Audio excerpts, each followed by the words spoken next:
Thank you so much for that introduction. While you're moving, it looks like you're moving on so you can actually see us. I'm going to ask the students if very carefully you could turn around and go on the other side of the microphones. I feel like we'll hear each other a little better.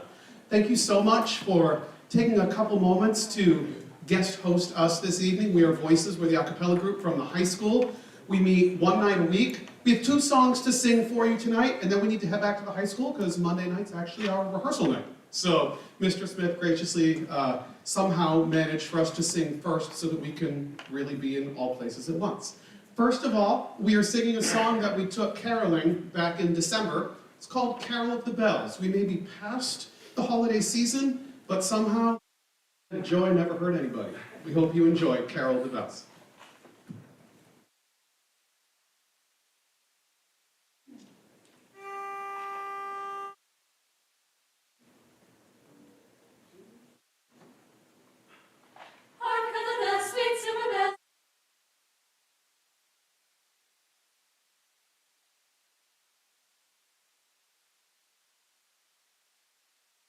One seems to hear words of good cheer from everywhere, filling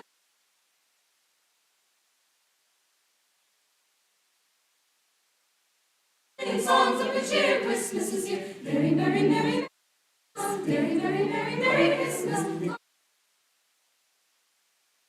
To every home, hark how the bells.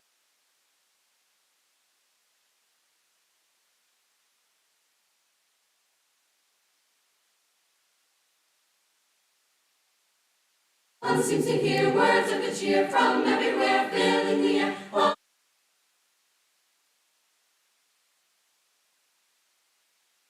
Songs of good cheer, Christmas is here. Merry, merry, merry, merry Christmas. Merry, merry, merry, merry Christmas. On this end. To every home, down this end.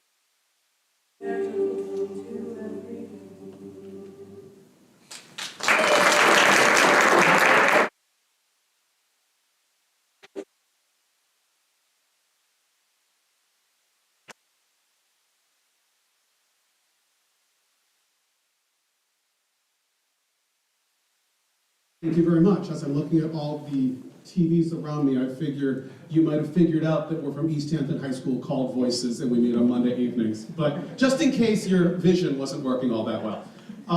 Last we have for you, it's a Beatles song with a choir twist. Y'all may have heard, I suspect, the Beatles song Can't Buy Me Love. This, however, is in the style of an English madrigal because, really, why be normal? Sometimes it's more fun just to march to the beat of your own drummer. We hope you enjoy Can't Buy Me Love, and thanks again.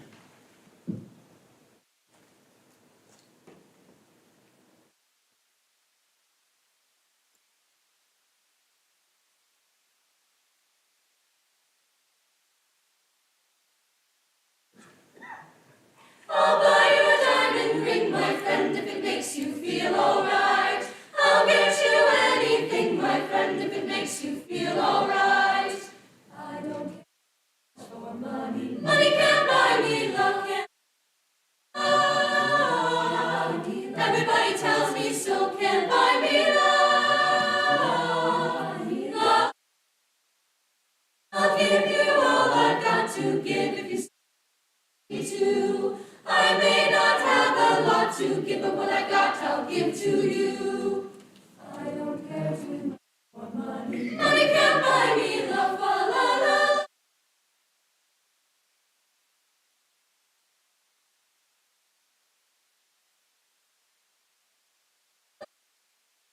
Say that you need no diamond. It's fine. Tell me that you want the kind of things. I don't care too much. much for money. Money can't buy me love. I don't care too much for money. Money can't buy me.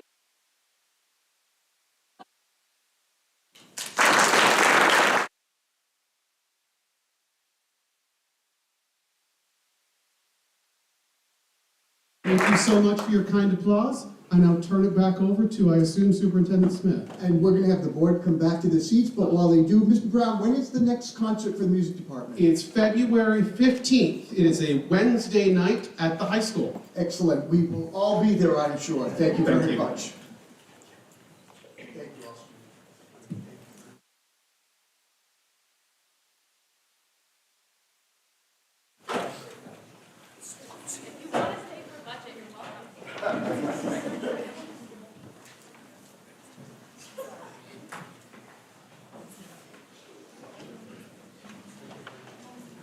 While you're taking your seats, we're going to have our 3 new armed security officers come forward, and you're going to get an introduction to them from each of the principals.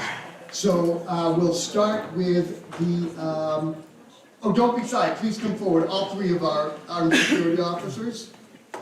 Today was their 5th day at our schools. Each of them began last Tuesday, Tuesday, the 2nd, no, the 3rd, January 3rd. And they're going to be introduced by each building principal. So we'll start with Joey Bauer and Memorial School.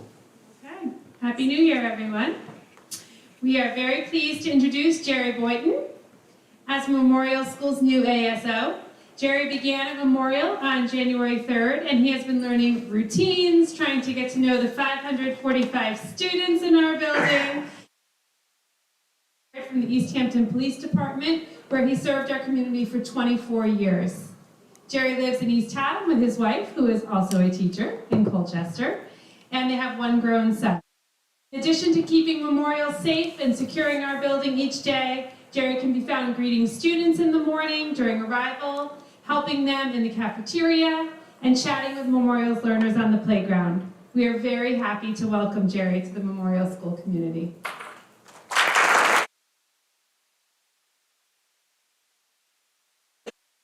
Good evening. It's my pleasure to introduce Mr. Timothy Dowdy. He has assimilated himself into the culture of Center School immediately. Some of Timothy's background: he's a retired veteran of the East Hampton Police Department, retired as a patrol sergeant and a trainer, graduate of CCSU with a Bachelor of Science in Industrial Technology and a minor concentration in Art and Philosophy. He's a graduate of Post C Police Academy in Connecticut in 1997, and a graduate of the National Police Academy, FBI, Quantico, Virginia in 2011. He's a former police trainer and EMS responder.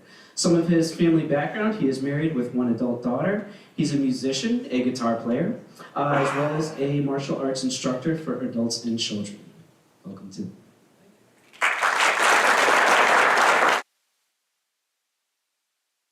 I am happy to introduce Ken Precourt to our middle school team. Ken comes to East Hampton following 30 years experience as a Connecticut police officer for the town of Windsor Locks. For the last 16 years, Ken has served as the school resource officer for Windsor Locks Public Schools. Outside of this position, Ken has a passion for coaching baseball and is currently the head coach for Windsor Locks baseball team. Ken has had the opportunity to meet many of our students throughout last week in his interactions with them in the Commons during lunch, greeting them as they arrive in the morning or while monitoring the hallways. He even had his first debut on our morning news show. We are fortunate to have Ken as a member of our middle school team.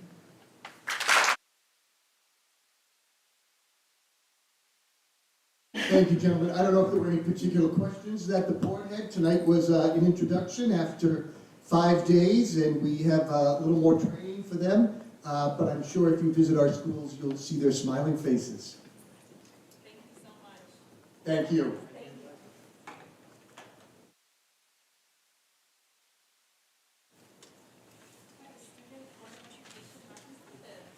With mid-year exams coming, we push our student board reps up to the beginning of the meeting. Yeah, Happy New Year, everybody, and good evening. So for our school updates, last Friday, the Spanish Club went to a homeless shelter in Hartford to serve breakfast to many children and adults. This week, high school students' midterm exams will begin, and students will be preparing this week. All grades beside the senior class will soon do course selection for their following years. And next Thursday, the Interact Club is hosting Hugs for Soldiers, a Valentine's Card Day concession for troops. Happy New Year. After defeating North Branford 63-39, the girls varsity basketball team is 7-1. They play home tomorrow against Hale Wright at 6 o'clock. The JV girls basketball team is currently 3-3. They will be in action next this Friday against Old Saybrook. On Friday, the boys basketball team defeated North Branford 64-62 at home. Boys varsity basketball aims to add a win to their 4-2 record as they travel to Hale Wright tomorrow. Boys JV basketball will play before them, hoping to secure their third win. Boys varsity hockey is currently on a 2-game win streak. They play West Haven Co-op next. Girls hockey play this Saturday and defeated Woodstock Academy 2-0. They are 5-4-1. They play next Wednesday home against Hall and Conrad. Our boys indoor track team had the 4x200 meter relay, placed first in the first Shoreline League meet. Callie Trapp added a second place finish in pole vault for the girls. Thank you.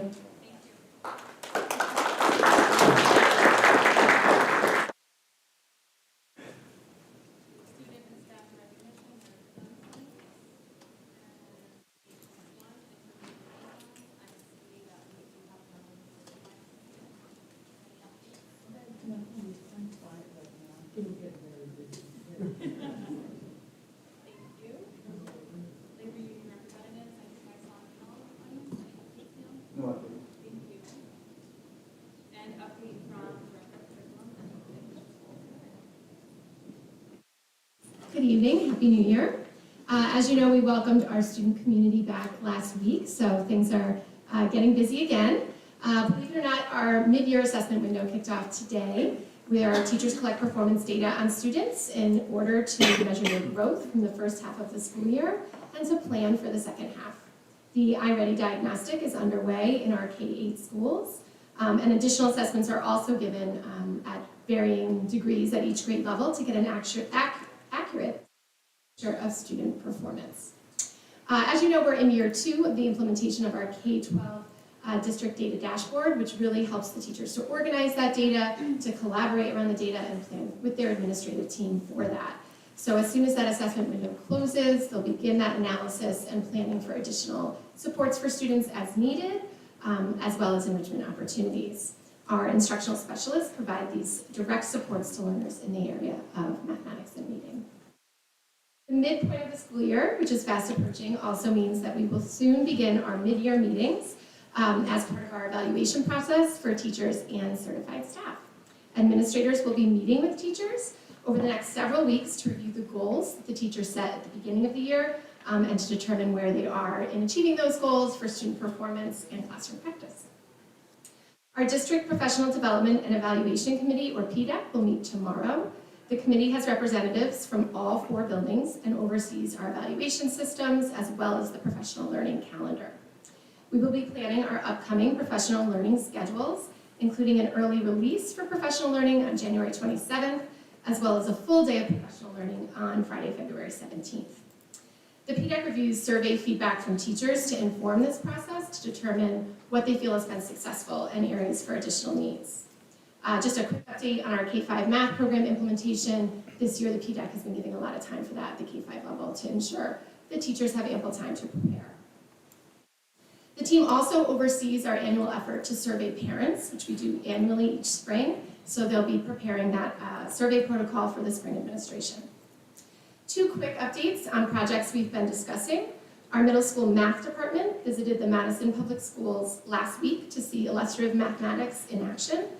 As I've shared previously, as you know, our middle school team will need to transition their core math programming as the K-5 team did. Illustrative mathematics is the program that we determined that we'd like to pilot this year. And so our middle school teachers really appreciated the opportunity to see that tool in practice and to speak with teachers who've gone through the experience of implementing it, what the challenges were and what the successes were. So that was a really helpful visit last week to inform our next steps. Additionally, as you know, the state has mandated a change at the K-3 level for reading. We've been talking about that since last June. Our district did respond to the state survey that was required by December 16th. We did request formally an extension due to the financial challenges of implementing a new program by July 1st of this year, which is required in the legislation. That said, we continue the work of implementing that legislation. We are actively researching all of the approved programs to ensure that we are prepared to move forward and to continue to support our teachers in the implementation of the science of reading. I look forward to giving you an update soon. We are forming a committee that will really lead that work, which will include classroom teachers. So I should be able to update you on that in February. Lastly, we will be wrapping up Q2 soon at the middle and high school. As you heard earlier, our mid-year exams begin at the high school this week. Is the number of reading from 6, or did they increase it? It's 7, but it's important to note that one program has 2 different vendors. So it's really 6 programs, but just 7 different publishing options.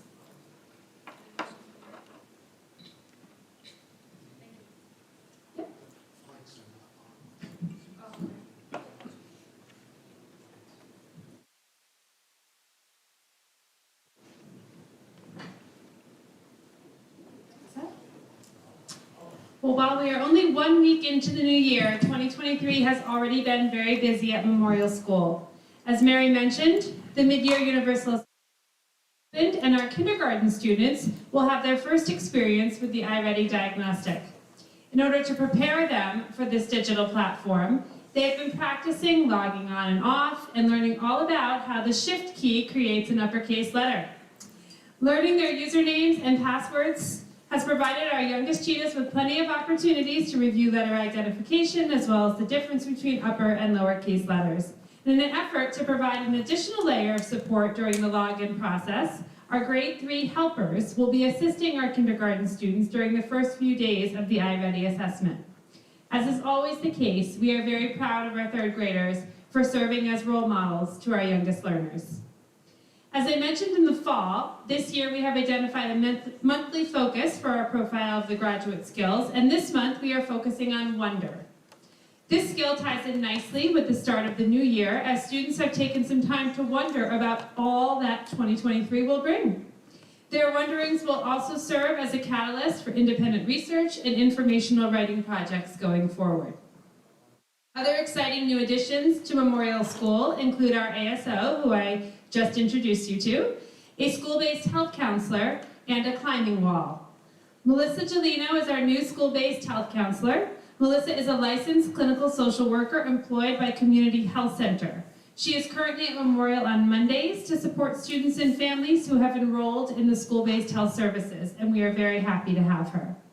And thanks to the generosity of the East Hampton Elementary PTO, along with the perseverance of Coach Greg Ruel and Special Education Team Leader Lori DeGrosse, both of whom did all the legwork needed to get a climbing wall at Memorial School, our new climbing structure was professionally installed on December 29th.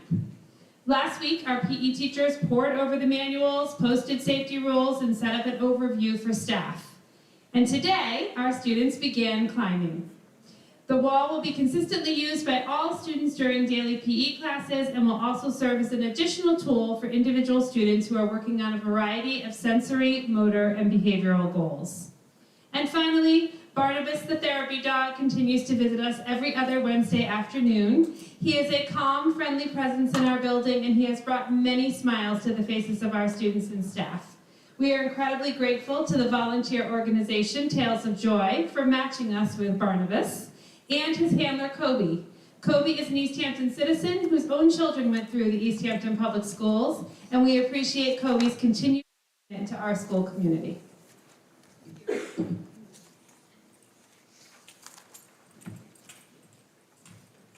As stated, we began administration of our iReady mid-year diagnostic. We look forward to digging into the data and student performance to plan the success of all students.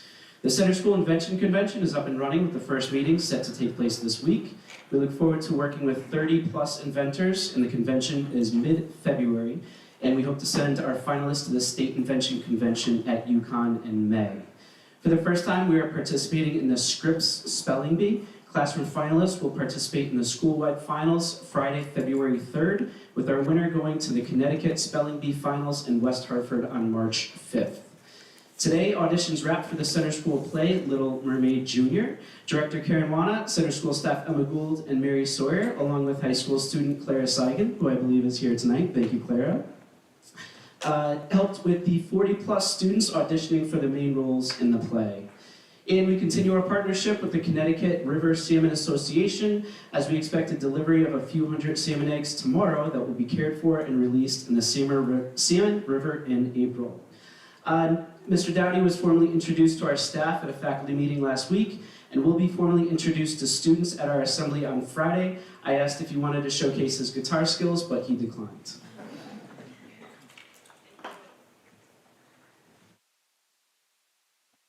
The middle school, our students have been working hard gearing up for the start of the iReady mid-year diagnostic assessment this week. Our literacy and math specialists have been visiting classrooms to talk with students on how they can show what they know and do their best in iReady. Students had a great kickoff today, starting in all math classrooms.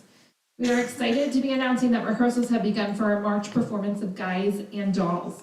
We could feel the enthusiasm of the cast and crew as we peeked in on their initial rehearsal today. Our band and chorus students are hard at work preparing for their winter concert that will take place at East Hampton High School stage next week. Our musicians are busy preparing for their first official performance of the year. And it is hard to believe, but during this time we begin preparing our 8th graders for their transition to East Hampton High School. In the next couple of months, we'll be welcoming Mr. Werner and the high school guidance staff to EHMS to introduce themselves to our students. We'll also be planning a visit to East Hampton High School to get a tour. Some of our 8th graders are currently preparing for their algebra midterms, which is a first-time experience for our 8th grade students. After a small break for winter recess, we will commence our trips for Project Oceanology towards the end of the month. We have not yet been able to give you an update on what Project O is, so I wanted to take the opportunity to do that. Project Oceanology's Connecticut River Connections program is a grant program funded by the Connecticut State Department of Education. Middle school classes from school districts along the Connecticut River are partnered for a joint investigation of the watershed they share. Project Oceanology's hands-on, inquiry-based programs are carefully designed to align to our next generation science standards. Students collect, handle, and study a wide variety of marine and aquatic organisms, study in the behavior of eagles and seals in their natural habitats, and measure water quality in the Connecticut River. This is an amazing opportunity for our 7th grade scientists to experience off-site learning on 7 very engaging field trips throughout the year. In May, students will be engaging in a family night to end their experience. It's been a bit cold towards the winter on the boat trips, but they are having a really great time.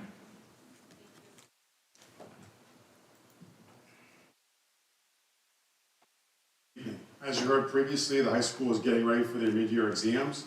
A week from Friday, January 20th, will be the 90th day of school. So for those parents of the class of 2023, of which I am also one, we're halfway through our senior year, and the end is almost near for those students. And we're looking forward to just a great slate of spring events to celebrate their class.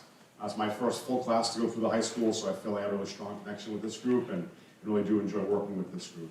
As Ms. Zamorala just mentioned, we're also working on scheduling for the 2023-24 school year. In early February, myself and our counselors will be going to the middle school, and then in mid-February, the 8th graders, which is the class of 2027, will be coming up to East Hampton High School to get a tour, meet with our electives teachers, as well as talk with some students.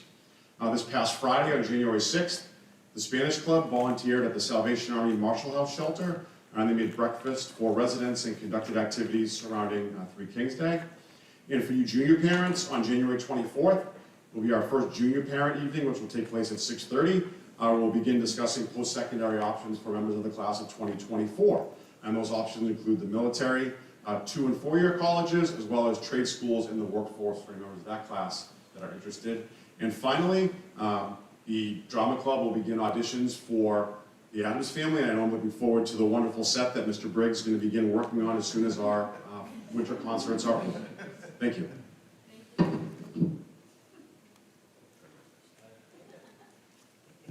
with that, we move to the first audience of citizens. I just want to point out that this audience of citizens on the agenda is not specific to budget items. There's a separate audience of citizens in agenda item 13.2, which will be specific to the budget. If you would like to speak, please come to the podium on your left. And please limit your statements to 3 minutes. State your name and address for the record. And most importantly, please keep comments civil, respectful, and courteous. Anyone for audience of citizens?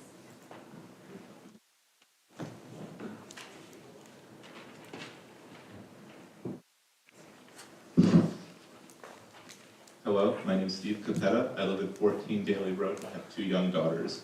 Today I'd like to talk about the actions of Mr. Russell and why I believe he should be removed from all his positions within the East Hampton School District. When I first heard about the incident where he shoved one of his players, I thought it was much to do about nothing. As I'm sure many of you have, I thought about how I was treated during my time playing football in high school. Then I went home and watched the video and my mind was immediately changed. This was not hard coaching. This was not coaching at all. This was a grown man coming onto the court in the middle of a basketball game and launching one of his players about half the width of the court. Negative. If this was an employer attacking their employee, they would have been fired. Why are we affording less protection to our students than we would to adults? So far, the only response I've seen from the school district is letters sent out to the school community. It describes Mr. Russell's actions as being caused by the excitement of an athletic contest. This would have been an acceptable response had one player shoved another, since they're kids and we're actually in an athletic contest. It did not go nearly far enough as a response to a coach attacking a student. It doesn't matter that Mr. Russell is friends with players' parents. It doesn't matter that he's been coaching for many years. It doesn't even matter that he's a really swell guy. An adult putting their hands on a student like this is never acceptable. Let me repeat that. It is never acceptable. A coach who can't control themselves in a game should not be a coach, and an adult who can't keep their hands off of their students should not be employed by a school district. I call on the Board of Education to speak loudly and clearly to our children and our community. Permanently remove Mr. Russell from all of his positions within the school district. Send our children a message that it's never okay for an adult to attack them. We will not stand for this behavior from people we give power over our children. We will protect them. There's no other acceptable path forward. Thank you very much for your time.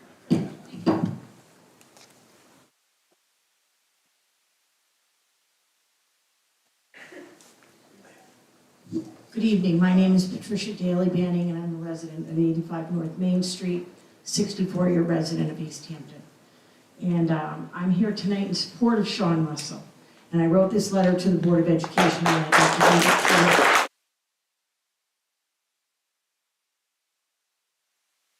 So since he became the basketball coach in East Hampton, I have 3 daughters who went through the basketball system, and my daughters did not even play basketball when they first met Sean. They were just enthralled with the game of basketball, and they started going and watching games simply to meet people and to find a sport they loved. Not only did they find a sport they loved, they found a man they loved. And to speak to Sean, I will just say in my letter, my girls were basketball players and fans and couldn't wait to start going to high school games. And when Sean was first hired, I had watched him evolve over the years from a single man with no children other than his basketball players into a fine example of a father and a man. I have 3 daughters who have gone through Sean's program, and each of them would play for him any day of the week. He held them to high standards, instructed them on and off the court, and to this day somehow checks in on each and every one of them, even though they no longer reside in East Hampton. Let me give you a history of Sean and the Banning girls that they have become known. The first night my oldest daughter played for Sean, she was informed that her second grandfather within 6 months would be dying of cancer. Not wanting Sean to think she was crying for not playing, I walked over to the team bus, approached the coach, and asked for a moment of his time. I explained the situation to him, and not only did he take the time to take Caitlin into the building and speak to her about what she was going through, but to explain to her, that he was also going through the loss of his own mother from cancer. And not only was my daughter held to a very high standard at basketball practice, she was kept very busy, she was watched very closely, she was monitored at all times, and was checked in on by Sean Russell, and still is to this day, and that's been over 26 years. The second banning that went through the high school system was my daughter, Kelsey. Kelsey is one of the most severe dyslexic children to ever go through your school system. It was recommended that Kelsey be removed from your school system and sent to the Ben Bronze Academy. But if Kelsey had done that, there would have been no basketball. And Kelsey made the choice to struggle, to go through classes. Thank you very much to the Board of Education. They brought in teachers that would work with Kelsey and help her to learn. But when Sean got her on the basketball court, he figured out that that was a kid that was going to leave every inch of her heart on that court. He figured out she couldn't tell left from right, so it became, hey, Ben, head for the bleachers. Hey, Van, head for the clock. Hey, Kelsey, show me exactly which player you're guarding, because he could tell her guard number 17, and Kelsey would have no idea. She'd be looking for 71 on the court and wouldn't have any idea. Sean figured all this. I'm the third child that Sean had was my daughter Kathleen, who also became known as the Peanut. And I will tell you that that child could talk anyone, including Warren Buffett, out of $1 million if she chose to. But the person that she respects most on the face of the earth is Sean Russell and her father. Unfortunately, my children lost their father when they were in their 20s. The first day that he died, my house was filled with commotion and confusion. And at the end of the day, when everyone left and there was no one at my door, finally a quiet knock came at the door, and there was Sean Russell, who appeared, who spoke to all three of my girls, who made sure that they were all fine, and to this day, he checks in on each and every one of them. And I can guarantee you he knows what each and every one of them are doing at all times. You will not find a man more dedicated to children and loving of children than Sean Russell. Did he make a momentary lapse in judgment? Yes, he did. Does it deserve the destruction of a 26-year career? Absolutely not. Does it deserve perhaps some retraining or some speaking to Lord knows who in this day and age? It does. But it does not deserve the destruction and the reputation of ruination that Sean has received, both publicly and privately. Thank you.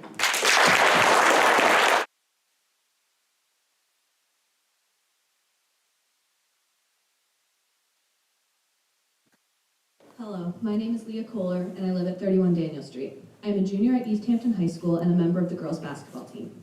I am speaking tonight to give the perspective of a student athlete on the recent incident concerning Coach Russell. What Coach Russell did was wrong, and the administration was correct in reprimanding him. However, I don't believe that any further action needs to be taken. The public defamation of both our coach and our program has caused me and my teammates so much pain and difficulty over the past weeks. The 3-second video clip that was shared doesn't portray the profound impact he has had on so many people. I can only speak to my own experiences, though I know these feelings are shared by many of my teammates as well as former players. I started playing basketball in 3rd grade, and Coach Russell was there from the beginning. He taught me how to play and fostered my growth through his continuous encouragement. He is a pillar of support that I know I can turn to no matter the circumstances. On numerous occasions, I've sat in his office talking about a variety of things in my life in which I needed guidance. He has never once shut me down and has instead listened to and helped me to overcome many obstacles. In middle school, I had a bad experience with a basketball coach. I wanted to quit, but Coach Russell saw inside me what I couldn't and what the other coach couldn't. He saw potential and he believed in my ability to access it. He offered me the opportunity to film the high school girls' games and become a part of the team as a 7th grader. That experience renewed my love of the game and is the reason that I'm still playing today. I was a part of his team long before my freshman year. When I officially started playing, he told me what I was doing wrong, but also what I was doing right. I felt like I was actually being seen. Without a doubt, I am the basketball player and more importantly, the person that I am today because of Coach Russell. On the court, he practices similar ideals. Above all, he prioritizes teamwork, happiness, and the connections that we have with our teammates on a personal level. Our success as a team comes as the result of the chemistry that he has fostered. Every day, he puts a quote up on the wall that we are expected to memorize. Each one encompasses the ideals that he is trying to instill in us. Compassion, teamwork, perseverance, attitude, and so much more. Before every game, he stresses that those ideals are the most important factors in determining the outcome of the game. Many people online are concerned about what might be happening at practice where there are no spectators. I can tell you with complete certainty I have never felt unsafe in the presence of Coach Russell. In fact, it's the complete opposite. He is one of the most trusted adults in my life. If Coach Russell was removed from his coaching position, it would cause the destruction of the family that he has built and that he cares so much about. In any scenario, it is important to look at the entire picture. In this case, it is important to consider what it might mean to the student athletes and the people that people are supposedly trying to protect. Before making a decision in the matter, I implore everyone to listen to the opinions of other current and former players and consider the drastic impact that the removal of Coach Russell could have on the girls' basketball program in East Hampton High School as a whole. Thank you.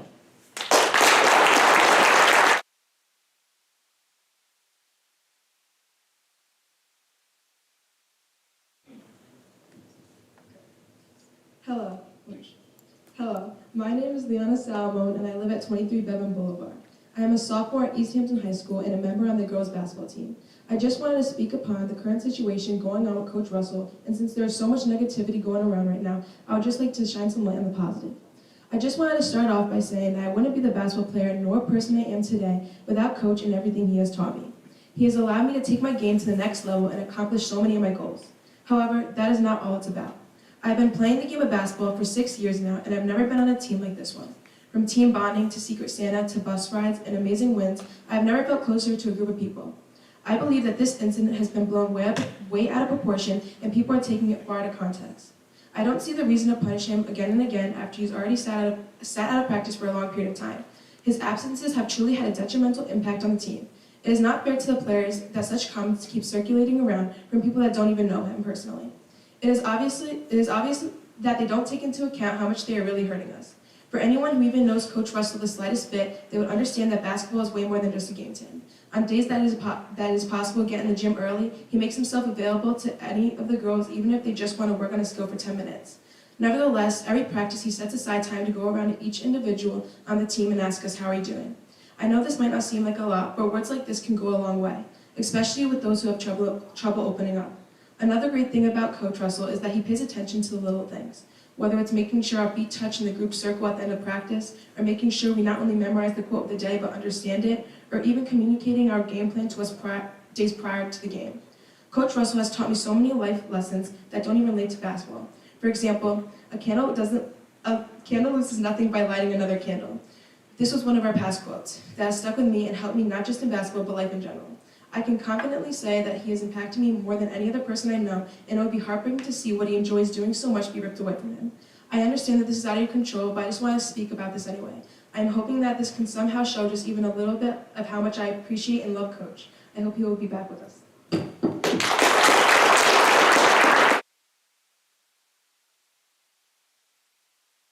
Hello, my name is Jacqueline Russell, and I'm a current also basketball player at East Hampton High School, and I'm also in no relation to Coach Russell. So as you can see, the team is gathered here today out of pure love and support for our coach. With every day that goes by, our team is further affected. So on behalf of the entire girls basketball community, I can say that Coach Russell leaves a tremendously positive impact on each and every girl that goes through his program. He builds the value of a true team and constantly stresses family and togetherness, as you can see all across our shirt and on the back. He has built up such a successful basketball program that ever since I was big enough to dribble a basketball, I cannot wait for the day that I could run up and down that court wearing the bell ringer across my chest with such pride. He takes time to teach us valuable lessons that will carry with us throughout life, showing us that this is much more than just a game. So I can speak and say in simple words that we just desperately want our coach back. Thank you for your time.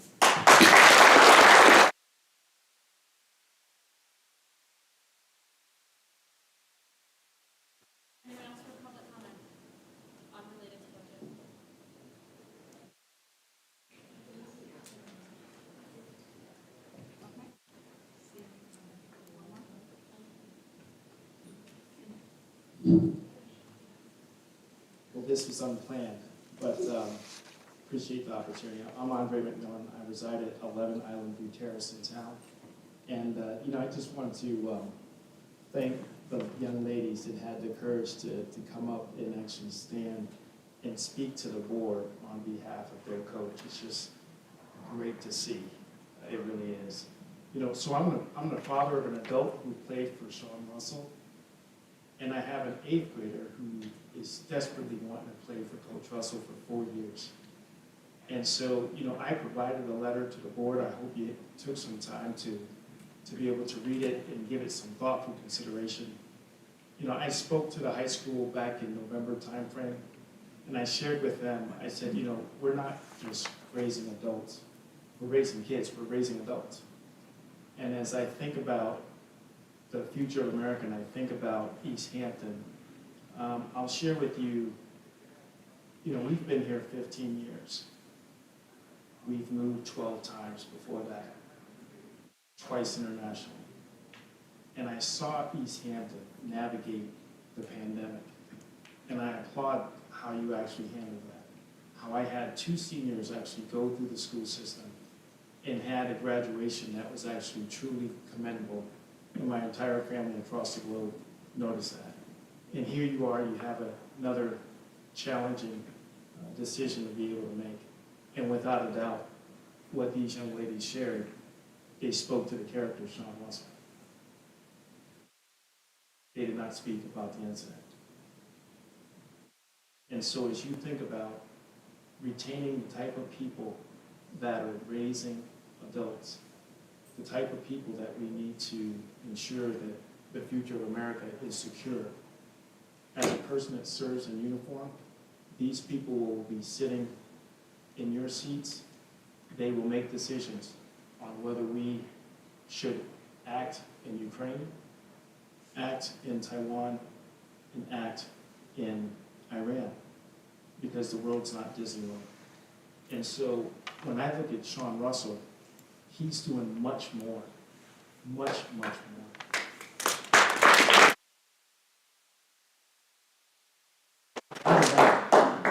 As a citizen of East Hampton, without a doubt, I'm asking you to retain it.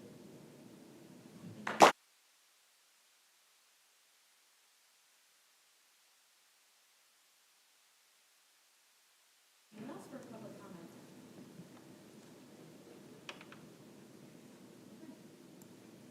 I just want to reassure everyone who has emailed, the board sees every single email that we get. We might not respond, but please know that we do read every single email. Excuse me, we cannot hear you. Can you talk on the microphone, please?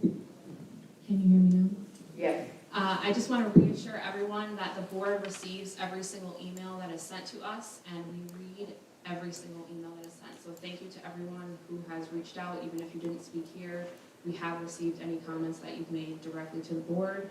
If they're sent to Mr. Smith, he certainly forwards them to us. And before I close, is there any comment that you want to make? Yes, we have a very exciting meeting planned, but I know our students are getting ready for mid-year exams.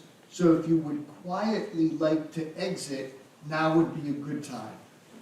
And also just a reminder, this incident that many people spoke about is currently under investigation, and we do certainly look forward to resolution. So thank you all for coming. Thank you.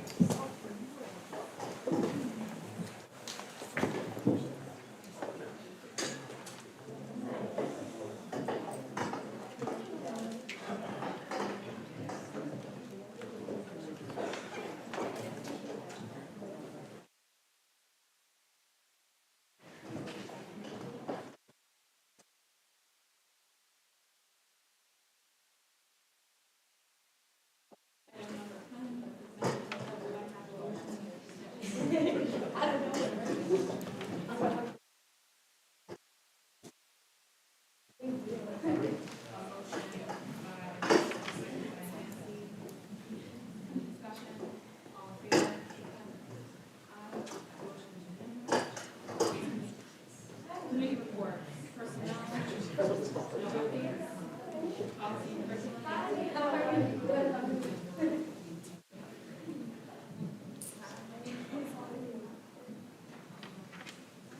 Yes.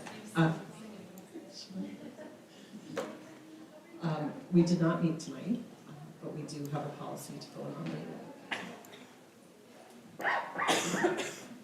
I will speak for Augie since he is not in attendance tonight. The finance subcommittee did meet Friday to review the materials that we are going to review in tonight's meeting from Paul.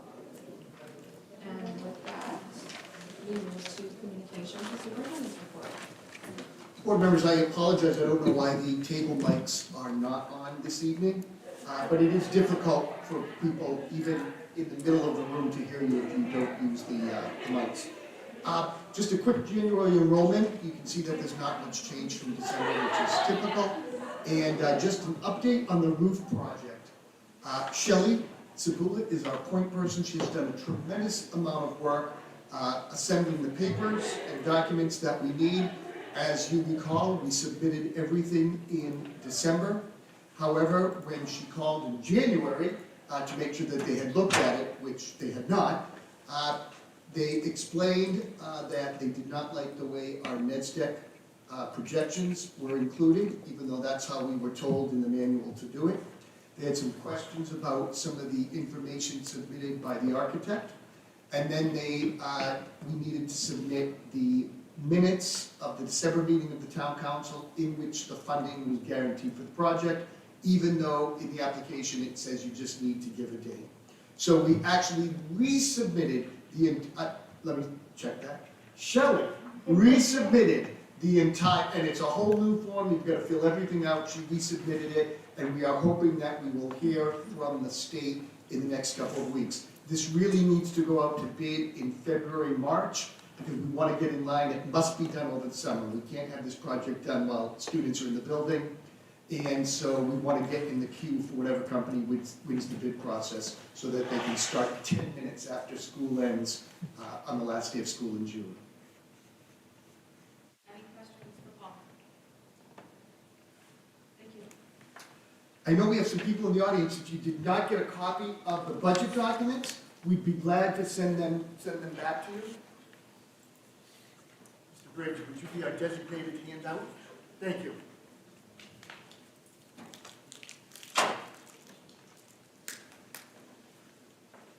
So just a reminder to people that this is our budget overview. 2 weeks from tonight, you'll have the actual line-by-line budget book. Karen Aceta will walk you through that line by line. Tonight is kind of just the glance at the book for the first time. So what I have done is, if you look at the number on the top left, that will correspond to the appropriate page as we go through. So each slide has a number on the top left. You can look through your book and you'll see the corresponding information. What I need to begin by saying is, this year's budget simply represents what we had this year, next year's prices, with one less certified teaching position, and I'll explain where that comes from later. But I want to assure you that this budget really is this year's budget carried forward with 1 year, and the expenses that 1 year represents. So here's the line. I might as well cut right to this page. It's on page 3. If you look at the light blue budget number, that's this current year's budget. That does include the $85,000 that the town council granted the board for the armed security officers. So roughly $35,300 was this year's budget. I am presenting to you a budget increase of 5.8%, and once again, that simply is what we had last year, basically, one less teacher moving forward to this year. I'm going to go through why that number is about 2 percentage points higher than what I have presented to you in the past. It's important to note that roughly $7 million of that 36 will come from the state of Connecticut, and about $500,000 from the federal IDEA grant. So here's the budget drivers, again on page 3 at the bottom.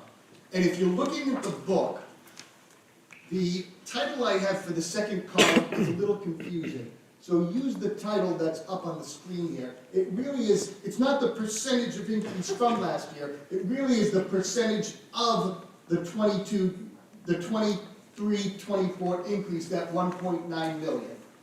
So here's the drivers. If you look at line 3, medical insurance increase, we have already been told by the state of Connecticut, through the state partnership plan, that our budget increase will likely be around 12%. Now, typically, we budget 5 or 6%. Sometimes Karen says 7. I say no, we're budgeting 5. And we've been lucky the last several years that the partnership has ranged from 0 to 3 to 4%. Last year, we got a surprise when it was 10%. And this year, the state is already telling us to prepare for 12%. So if you cut that increase in dollars from half, like the 580,000, half of that really, let's just use the figure, 600,000 increase, half of that is 300,000. That's one of the percentage points here. Basically, a $36 million, 300,000, 360,000 is 1 point, 1 percentage point. So the increase in insurance alone has added a percentage point to basically last year's budget. And that represents, that 29.11, that represents 29% of the 1.9 million. The next line I want to call your attention to is the classified salary increase. Now, we had to increase for a number of reasons, whether it's post-pandemic or just the needs of children, we have added more interventionists and paras than initially we had budgeted for. We were required through PPT meetings and IEP plans for students that some students coming through just needed that para in intervention support. That line probably is close to $300,000 over what we spent last year. And basically, if you look at this number, and we did not face the medical insurance increase we face, and we did not face the increasing need in paras, we would almost be looking at a percentage increase that was identical to last year at this time. Yes, Mike? I want to preface this by saying I don't always ask questions for me. Are a lot of those positions statutorily mandated? So any position that we added as an interventionist or para is strictly because it was required as part of a child's special education IEP. So this is not, gee, it'd be nice. This is required for this children. And as early as 3, the 3-year-olds coming into our integrated pre-K, that's where typically we see new paras and interventionists being added. Rod will answer questions for you on that in 2 weeks. And please don't feel like I'm trying to blame special ed or just or insurance costs, but roughly you can see that right there, that accounts for almost 2 percentage points. So when people say 5.8, I'm saying, insurance is what it is. And the requirements for our children, they are what they are. I am presenting to you a budget that is responsible. I would love to sit here and say, hey, 3.5%, we can do it again, but that would not be responsible. We find ourselves in a difficult situation come next fall. So I'm budgeting what we know. We know it's going to be around 12%. We know that we're going to need to carry these interventionists and paras forward. And that's a 2% right there.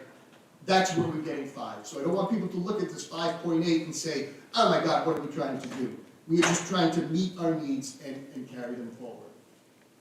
So the challenge in the budget, like most education budgets, is 80% of the budget is made up of salaries and benefits. One thing I want to go back to, though, and let you know, if you look down to pupil transportation increase, we are about to engage in a new 5-year contract, and we were really concerned that that number was going to be high. Not that $35,000 isn't an increase, but that's much less of an increase than originally we were anticipating. So when we talk about 80% of the budget, like all education budgets in the state, is made up of our people. We're a people business with teachers and staff, and between salaries and benefits, etc., that's about 80% of the budget. I don't think you're going to find in that leftover 20%, which is maintenance, transportation, tuition, supplies, electricity, natural gas, and other non-staff related items, there's just not savings to be had in that budget. If the board decides that this is too high, we are going right into reducing programs or increasing class sizes at this point.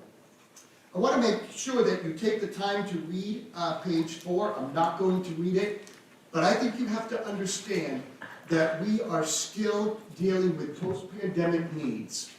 And this town was very good about taking care of our students during the pandemic. But I have to tell you, there is no going back from the duty of care that has demanded attention to both academic growth and student wellness. We can't say, hey, we got through the pandemic, our students are great. The duty of care requires that you focus on academic growth and student wellness. And that's going to be for years to come. So the duty of care, when I talk about the duty of care, I'm not starting with academics, I'm starting with student wellness. I have a brief article in here, you can look up the whole thing online on page 5. Teens' brains aged faster than normal from pandemic stress, study says. I urge you to read this. The aging of the brains was similar to students who had post-traumatic situations or trauma-induced situations. And I think we've got to realize that many of us weathered the pandemic just fine. A lot of students are struggling right now, and that's why we're seeing increased needs throughout our buildings. And we are addressing that. We've got the second step curriculum in grades K through trained in mental health first aid. About 100 of our 400 employees are now trained in mental health first aid. We've partnered with Sandy Hook Promise for the Safe Promise Club. No cost, completely grant funded, and obviously we've worked to establish a anonymous tip line. So here's what we're looking for next year in the budget. We're going to shift our anonymous tip line to the Say Something Sandy Hook anonymous tip line. The advantage of this is not only do you enter a tip, it connects you 24/7 to live people on the other side. So all the tips that we get come through me. I farm them to the appropriate principals who farm them immediately to counselors, but it means calling families, etc. When you put a tip in with the Sandy Hook Promise, then you are in a situation where you have access right away to trained counselors. So if you're not comfortable necessarily talking to someone in town, you are talking to a trained counselor. If it's something that's school related, they'll forward it right on to the appropriate parties, but you can have access 24/7 and talk to a counselor. The other thing that you've heard Joey and the other people talk about, our other principals talk about during the course of their introductions the last couple of meetings is school-based mental health center in each school. Once again, no cost to this. It's being funded completely by Community Health Center. I even want you to know that they pay for the furniture in the room that we gave these people to use. So the furniture, the computer, everything is paid for by Community Health Center. We're at the point right now where we have a counselor shared between Memorial and Center and a counselor shared between middle and high school. Hopefully in the next couple of months we're going to have a separate counselor in each building. Now, that does not supplant our psychologists and social workers. What this does is they work directly with families. You've heard me say before, it is very difficult for families to connect with agencies outside of school, and these people work right with families to connect them to the appropriate support and help. Yes? Regarding mental health, we heard from, I think it was Memorial School, they have a psychiatrist that comes every Monday.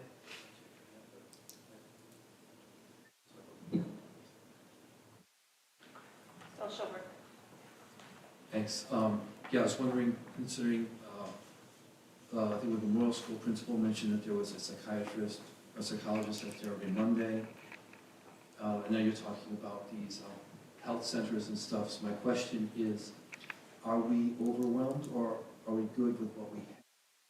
I want to make sure that no one's left behind because the psychologists, psychiatrists, or whoever that we have helping, there's just too many students Correct. for them to handle at any one time. This school-based health center is really a support beyond what the school does directly to families. Mm-hmm. So this is a nice add-on. It doesn't supplant, and it leads right into my next slide, which is we had a grant-funded psychologist that we added to our staff this year.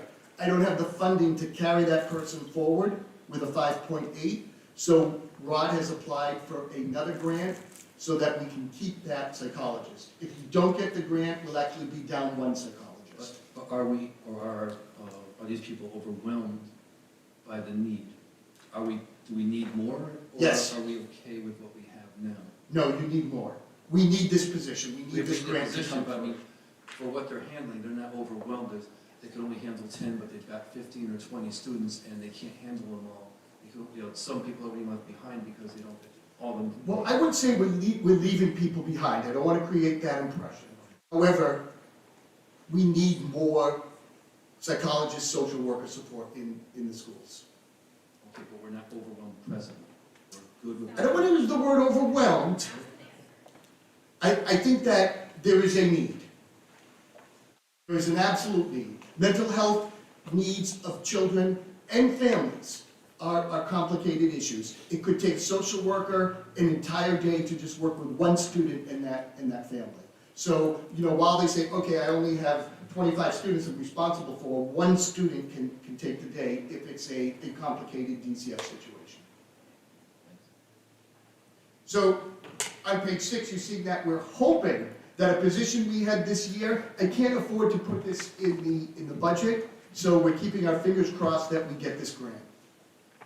So, the duty of care, let's continue with that. It does mean high academic learning for all students. Now, this is kind of fascinating. We're not surprised that ACT test scores dropped, SAT scores dropped, and colleges have even recognized that, and now a lot of colleges are going completely test-free if you want to get in. That's actually a good move during the pandemic. But I want to let you know that this district has made a very big commitment to adding AP opportunities for students. And you can kind of see we fluctuated a little bit during the pandemic years, but that green box to the right is actually the number of students taking AP courses this year. So we have 113 students in the high school. They will be taking 180 AP exams. That's a really nice number. Last year's number is a little bit low, but we did not offer AP Computer Science, which has about 25 students in it, and one of the AP English courses we did not offer last year that traditionally has a lot of students in it. So what I'm saying is we're concerned about students' academic performance, but we're seeing students still challenge themselves. And if you look at page 8, this is data out of edsight.com or edsitect.com. Mary will talk all about this if you have any questions. She'll talk to you about this. But the college and career readiness is defined by the percentage of students in grades 11 and 12 participating in 2 AP courses or 2 career cluster courses, etc. So we're kind of right in the left side of the middle, about 93% of students in our last year's 21-22, last year's 11th and 12th graders, about 93% of students were involved in what the state considers college and career readiness courses. That's a really nice number considering the work we've done to increase AP courses over the year. And you see that even during the pandemic. Pre-pandemic year, 2018, this is data for East Hampton High School right from the site. Pre-pandemic, 2018-19, 84% of students were taking those challenging courses, and last year's class, 93, or 11 and 12th graders last year. So even during the pandemic, we're seeing students challenging themselves. Now, part of that is we're giving them more challenging. The town has graciously added more AP courses and things like that. But here's the fascinating, look to page 9 for a minute. What we're seeing is even though students are challenging themselves more, we're seeing a drop-off in the number of students enrolling in 2 or 4-year college programs. And what the state uses that is students who enroll during their first year out of high school in 2 or 4-year colleges, we're seeing kind of a drop. So we're seeing the students who are prepared, we're preparing very well. 93% of 11th and 12th graders are taking these challenging courses, but what we're seeing only 70%, and that's kind of a drop. If you look pre-pandemic 2018, the bottom of page 9, 78% of students are taking advantage of 2 or 4-year colleges, but the class of 2021, this is not last year's class, because last year's class, it's still, some may be enrolling now. We have the data from the class before that, 70% are only 70%. Now, that may be a combination of a number of things. It's a combination certainly of the pandemic and kids not wanting to go to college during what was the pandemic. It's also families are starting to question the return on investment of 4 years of college. So if you turn to page 10, the state is really pushing to make college accessible to students. So they have what's called the automatic admission program. Students who fill out the financial aid form and where and you heard us last year talking about really making that push for students and families to fill out the financial aid form, there is an automatic admission program. We send the students in order of a class rank that the state gives us a formula, and the top students get into the 4 Connecticut schools, and even like the top 50–60% are still eligible for some of the other colleges on this list. So they'll automatically get a letter from the college saying if you want to come here, you are admitted to this college. But I think what we're also talking about is making sure for the kids that don't want the college experience that we are preparing them in, especially what you've seen us push, is the areas of manufacturing. So we have a partnership with RAM, but it's 2 or 3 students per year. We've even created our own opportunity where students can go out with a manufacturing company that is willing to conduct an internship, and we've got a student participating in that. But Goodwin College, as of next fall, is beginning what they call the eCamp program. And this one, we would have to pay about $2,500 per student. There's not an exact price yet, but seniors would participate in a half-day program. A bus from Goodwin will even come and get them and bring them to Goodwin College. And then they earn about 21 credits towards an associate's degree, and they get all the skills they need in manufacturing to go right to career if that's what they would like to do. There's only going to be 30 seats. We're hoping, because it's new, and Mary has made some great connections with them, that we can get up to 5. But future years, when it becomes popular, we might only be able to get 1 or 2 seats in it. So we're hoping for next year we can snag 5 seats while they're still breaking the program in. Someone asked us last year, why didn't we start our own manufacturing program in our school? And the reality is, we are giving all the courses that they need, the pre-manufacturing and pre-engineering courses they need, but the hands-on requires equipment that we do not even have space for in the high school, and such a commitment to expenses that we've got to find programs like this, and RAM, and even independent programs that our students can go to. So, when we see this number of 70%, we're going to still push our AP courses, but I think when we talk about duty of care, we're talking about meeting the needs of all students. And I think that we have some great answers for that. The duty of care is also, as a board and as an administrative team, is making sure that we are evaluating our programming. And one of the things that we saw is the drop in college enrollment, and I think we're addressing that with some manufacturing possibilities. There are other programs that we've talked about starting. They are not in this year's budget, but we'll talk about that another night. But it's also showed a drastic rise in student absenteeism. And this chart is right out of an article that came out that showed chronic absenteeism in schools. And chronic absenteeism is the percentage of students missing 10% or greater of the school year. I snuck in the East Hampton stats over there on the right. So the blue is pre-pandemic, the orange is post-pandemic. You can see that we don't have quite the situation, but I also compared it to the schools that I've compared to on the previous pages.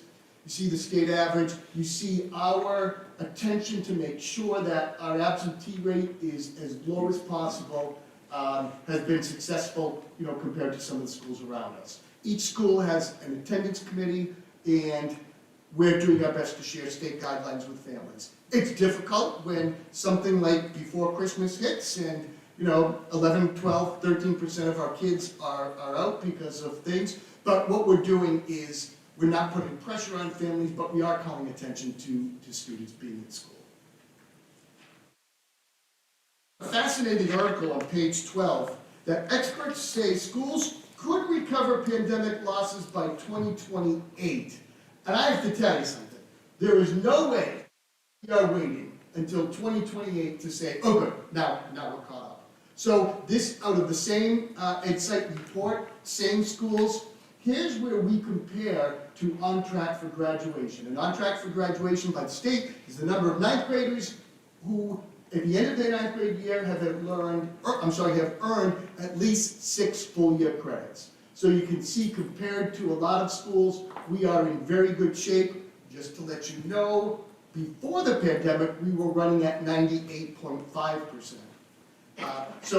This is a victory for the high school, as we want to make sure, especially our freshmen coming in. The last year was their first year in high school, and they did not have a normal middle school experience. So they went through 3 years of middle school, or 2 years of middle school with a little bit of interruptions. But 96.7 are on track to graduate. That doesn't mean that the other 3.3 are in danger of failing, but they may have failed a course or two and didn't have 6 full credits. High school will work to get them caught up. So that's my pitch for the duty of care. For us to just say, hey, I'm sorry, 5.8 is too much. There's a duty of care that we must remember as we move forward. So, something that Mary's going to talk to you in 2 weeks, and we were talking about this earlier, on page 13, is the 7 reading programs. The state is requiring us to choose one. If you read at the top, we've had a very successful experience with Readers and Writers Workshop, a program out of Teachers College in New York City that the vast majority of schools in Connecticut use. Every school is required to shift now to one of these 7 programs. This is going to be about a $150,000 expense. And before I ask for that money, I have told the state that we cannot afford it. That was one of the options. So we're pushing off purchasing one of these until the 24-25 school year. However, we do need to pilot a few of them. I'm not just going to say, eeny, meeny, miny, let's do this one for $150,000. And because these schools know that they have a lock in Connecticut, the pilot material are not free. So these companies know that everybody's going to be piloting, and they are not giving away these materials. So we've added $20,000 into the curriculum account. Another thing that we need to do, you'll recall from last year, we moved our K through 5 students off of Go Math because that program was completely sunsetting. The materials were not going to be available. We're using Bridges Mathematics. We'd love to give you a whole presentation on Bridges sometime in the spring. The teachers seem very happy with it. And we are not going to be using Bridges. In fact, Bridges is not available 6, 7, 8. Yes, it's a K-5 program. We're going to use kind of a nice complement to Bridges, and that's called Illustrative Mathematics. We've already started piloting it. We've been visiting districts that are using it, and this, I guess we have an advantage in that it's only $15,000 to implement it in grades 6 and 7 for next year. Those are additional costs in curriculum funds. If you look at page 15, and I didn't bother going through this, this is just some of the typical expenses that we have in curriculum. Usually our curriculum line is about $90,000, and these are some of the items in it. Some are new, some are repeats, but I wanted to highlight the the programs that really supplement everything that's going on in the classroom. When we meet in 2 weeks, I urge you to ask Rod about special education. This chart I give you every year because I think it's impressive to look at. In fact, if you look at page 17 with this, you can see the last 3 years' data. So on page 16, this is this year's data. If we decided, hey, it's costing us too much to educate our children in-house, the blue will tell you what it would cost to educate them in various outplacements. Rod does a lot of work. He figures out the appropriate place for these students, and if we don't work with them in our own schools, then this is what it costs to educate them out. And I think we've had enough of the conversation of that you could just read through this. I don't need to share this with you. But what I do need to share with you, this is the state of Connecticut. And as I'm going to have Rod explain this to you as it relates to East Hampton in 2 weeks. So overall, the total enrollment in Connecticut has dropped in the last 12 years by about 8% overall. But look at the huge rise in special education. And there's a number of reasons for that, and I don't claim to be an expert, but I think starting in the year 2010-11, we started identifying more students with autism. Schools became better at seeing reading disabilities, including dyslexia, and working with students. So what you're seeing with our prices in special ed is nothing new to districts. Special education budgeting is one of the most volatile spending in education. As we see in our own current year, where we budgeted for what we knew, 8 student outplacements, and we currently have 12 students outplaced. So I'm calling your attention to the STEPS program. This is our ABA program for students with autism and other needs. We began it at the Memorial School. Those students moved up to Center School, backfilled with new students coming in. This program now arrives at the high school for next year. So we'll actually have an ABA program in the high school. You could choose to outplace the students, but Rod has a way that we will be able to do it for much cheaper. Even though we're adding a teacher here, we are removing 2 part-time positions to pay for this. So this is a straight wash. So we're down 2 part-time positions, and we will be adding this at no increase to the budget. And what I've done is giving you the STARS comparison. This is one of our most successful students. This is some of our neediest students, and we have STARS in all 4 schools. When we first started talking about STARS, it was Memorial School, and now those students have moved up. We've been able to keep those students in district, and this is our program that typically will have 1 or 2 students from out of district pay tuition to come to this and balance the prices. So if you look at page 21, we shared with you the number of students in East Hampton who were outplaced. You saw for the last 4 years, we were riding at 878. We anticipated 8 students for the current year we're in, budgeted for 8, but due to various needs, we are at 12. I've always budgeted for exactly what I know. There are a lot of districts that will say, let's put 2 extra outplacements in the budget at $150,000 each, just in case we need them. I have never done that. I've always budgeted for what we know. So to be at a year where we had 12, you recall, for those of you that were able to go to the tri-board meeting, we talked about this.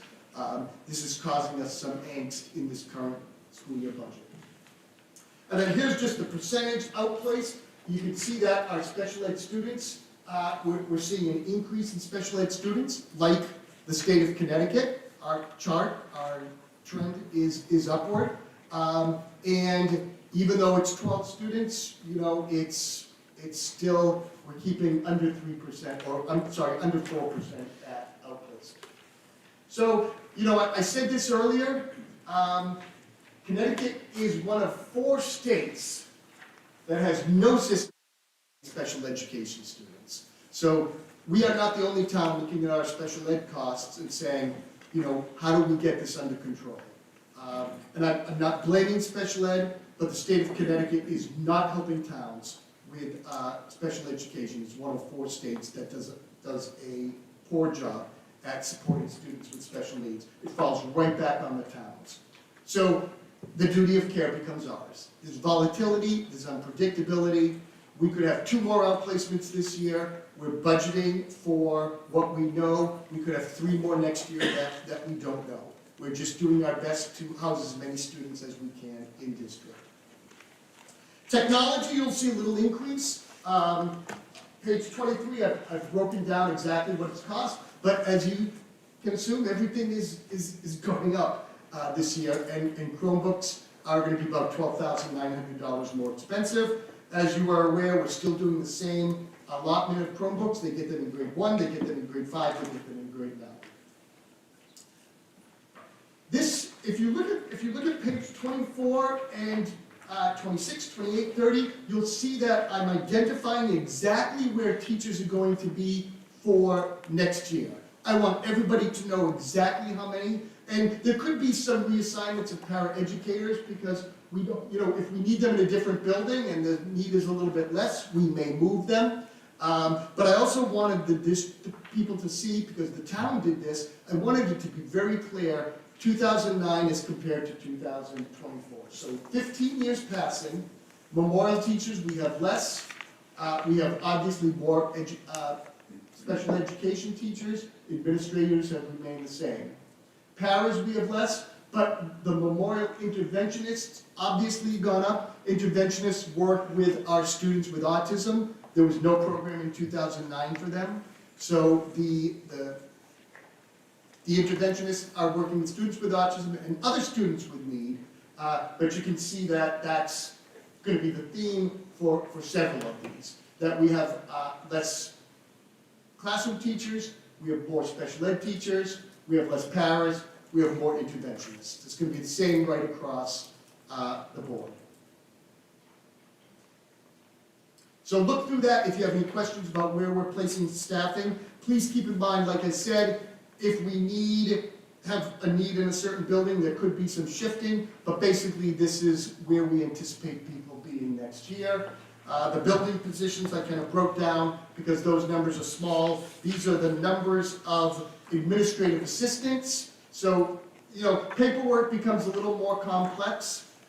2009, 2024, we have the same number of administrative assistants throughout the 4 buildings in the central office. Custodians, we actually have less custodians. We don't have any less square footage, especially with the new high school, but we have less custodians. Our security is up. We had 1 security person in 2009, and that person was unarmed, obviously. Something that I'd like you to see on page 33 is our per pupil expenditure. And these are the same 20 towns that I compare us to every year. They're 20 towns that tend to be closer to us. They do not have regional school affiliations, so I didn't include anybody with a regional school affiliation. Towns like us, they pay for all 4, 5, 6 of their schools, including their own high school. You can see that, even though our budgets continue to go up, we've been about 5th from the bottom, 6th from the bottom for the last several years, and that's kind of where we remain. So we're about 15th out of 20 as far as how much we're spending on children. And I'm not complaining about that, but I'm just stating for those that say, we're spending way too much on education, we are right in the mix with our local towns, and then certain towns are certainly spending more than us. Because the state looks at us as a district reference group. These are the towns in our district reference group. When they give out grants, when they look at test scores, when they look at expectations, these are the towns that they're comparing us to. And we kind of fall right in the middle, as we always have with the district reference groups as far as per pupil expenditure. This, you heard me complain about all during the pandemic. So the American Rescue Plan funds that went to schools, ESSER $2, ESSER $3, we were certainly at the bottom of that list. If you look at page 36, you can see we were near the bottom of that. The state based this on your Title I allotments. And your Title I dollars go up, the more English learners you have moving into your town, the more free and reduced lunch, the more children living in poverty. The state does not look at East Hampton as a poor town, and when funds were given, you can see we got even less than Glastonbury. Well, Portland, towns all around us, just did much better, by double in a lot of cases. Regardless of that, local funding, and this only goes back to 2021, we've kind of stayed steady as the budget fluctuates. Basically, 75% of our funding comes from the town, and another 22-23% from the state, and federal dollars make up the end of that. So we've been fairly consistent there. So the theme this year is, besides the duty of care, it's our children. They've got to be our priority. I'm repeating that this year's budget basically is this year and rolling it forward in next year's prices. So you can ask some questions now. You can also ask questions in 2 weeks when you see the line items. Madam Chair will proceed any way you like. We also have a public comment scheduled as well. I have a question about insurance.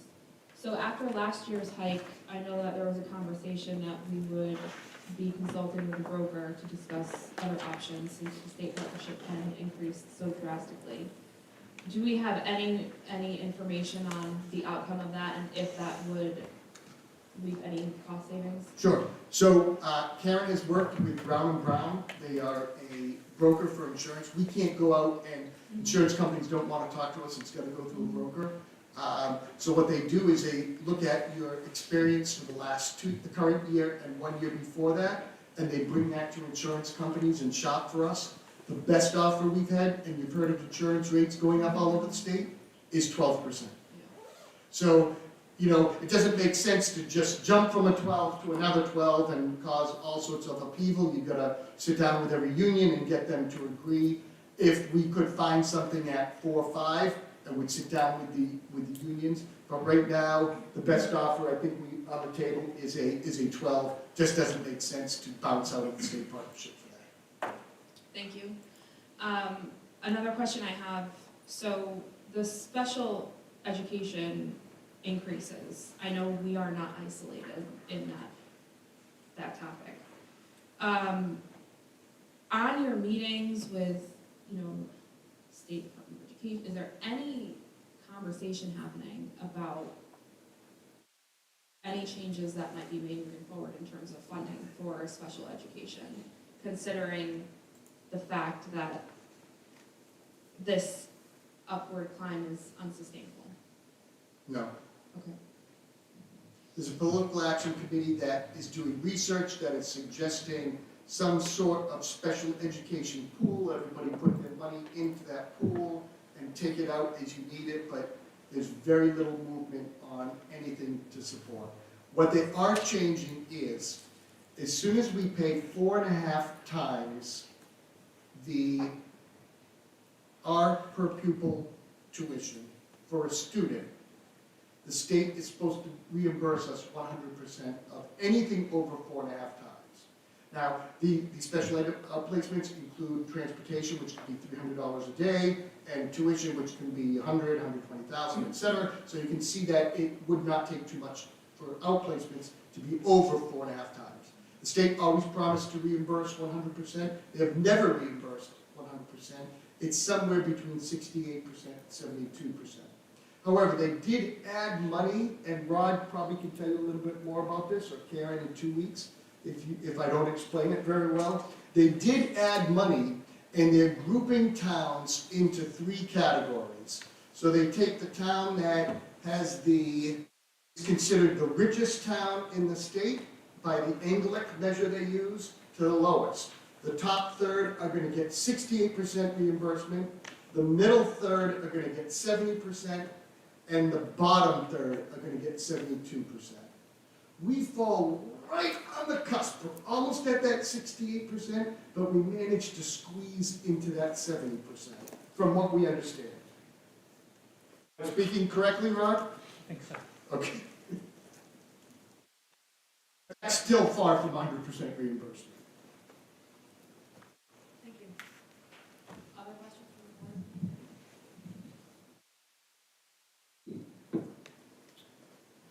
Okay, I'm just gonna put this down because I speak loud enough, but, well, first of all, thanks for, this is awesome. You're putting everything really in perspective of why things are costing and why, what they do, and it helps me a lot. I look forward to going over this, because all the councils and boards agreed in the past that we're not losing teachers in this council. I look forward to really dissecting this and figuring out what we can do. That being said, sir, you can go to page 8 and 9, and you don't have to answer this now, but I'm looking at those graphs where, I'll let you get there. So we have college readiness, and if you look, Glastonbury is the lowest at 67.6. Then if you go to the page 9, they're the highest at 84. It really confuses me. So is that something worth looking into? Are they offering more manufacturing opportunities, as you mentioned, or why would there be such a stark difference? Sure. Glastonbury is a very large school district, and I can't explain why their college and career readiness is at 67.6. 6. But keep in mind, even if you're not taking AP courses and other things, there are still colleges that you can get into. So I think there's a college-going culture that's there, a 2-year or 4-year college. So I can't speak for Glastonbury, but even though some children are not taking aggressive courses, they're still interested in 2 or 4-year programs.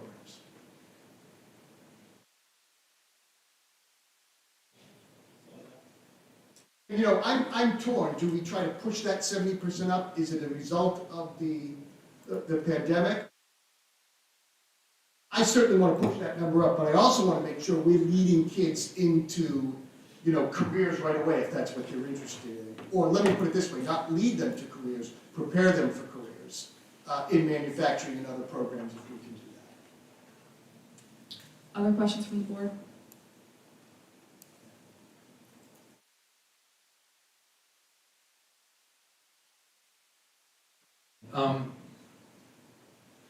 I was appalled to find on social media that a request is put in for 5 additional basketballs for a physical education department.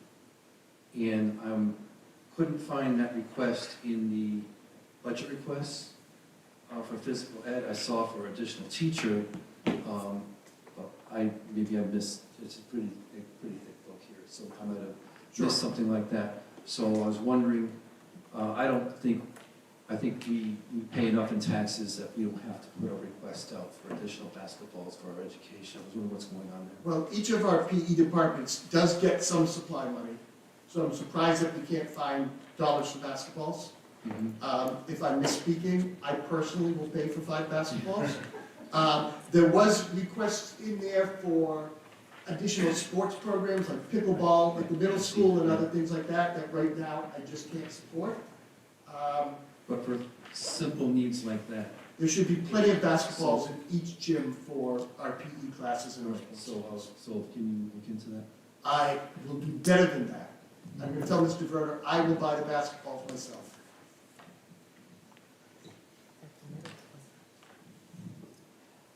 Any other questions from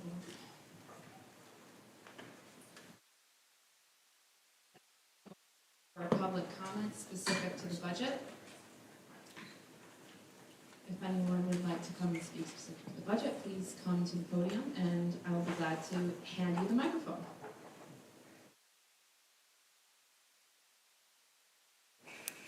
Okay. Thank you, Paul. Moving on to unfinished business, item 14.1.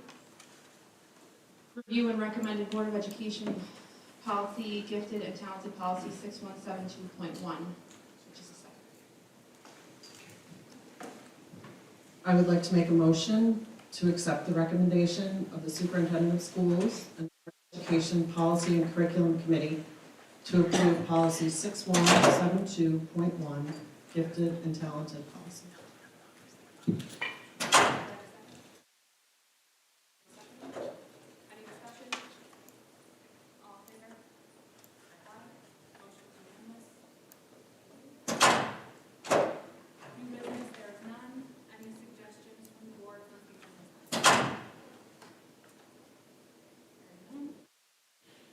Last audience of citizens, if anyone would like to come to speak, please come to the podium.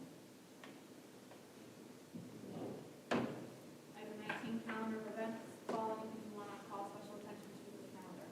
Yes, the music department concert in February